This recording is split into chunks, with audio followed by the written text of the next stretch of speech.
এত সুন্দর বারান্দায় যদি বাগান হয় তাহলে মন ভালো হওয়ার জন্য আর কি লাগে বলুন? মন খারাপ থাকলে এখানে এসে বসে থাকলেই তো মন ভালো হওয়ার যথেষ্ট উপায়। আমি মনে করি মন খারাপ থাকলে এখানে এসে সময় কাটালে মন ভালো হতে বাধ্য। আমার তো ভালোই লাগে বারান্দা বাগান, কত সুন্দর ফুল ফুটেছে দেখেন।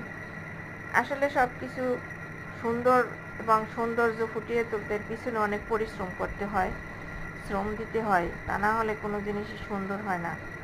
আমি তো একজন চাকরিজীবী নারী, আমার কর্মস্থলে যেতে হয়, সেখানের কাজকর্ম করতে হয়, সময় মতো উপস্থিত থাকতে হয় প্রতিদিন নিয়ম করে, আবার সংসারের কাজ করতে হয়।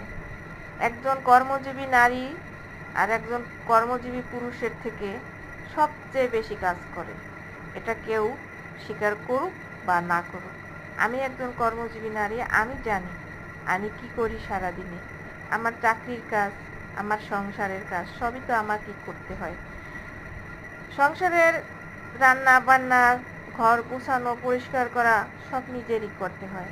কিন্তু একজন পুরুষ যখন কর্মস্থল থেকে ঘরে আসে তখন তার স্ত্রী বা সন্তান বা অথবা তার মা বোন যে কেউ তার বাসায় আসার পরে তার সেবা যত্ন করতে নিয়োজিত হয়ে যায়।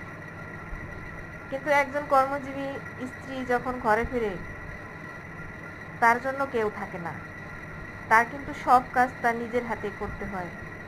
তারপরেও আমি নিজেকে সুন্দর রাখা এবং নিজের পরিবার পরিবেশ সব কিছু সুন্দর রাখার চেষ্টা করি, যেহেতু কর্মজীবী একজন নারী, কেউ যেন বলতে না পারে। আমার ভিডিওটি ভালো লাগলে একটু সাবস্ক্রাইব করে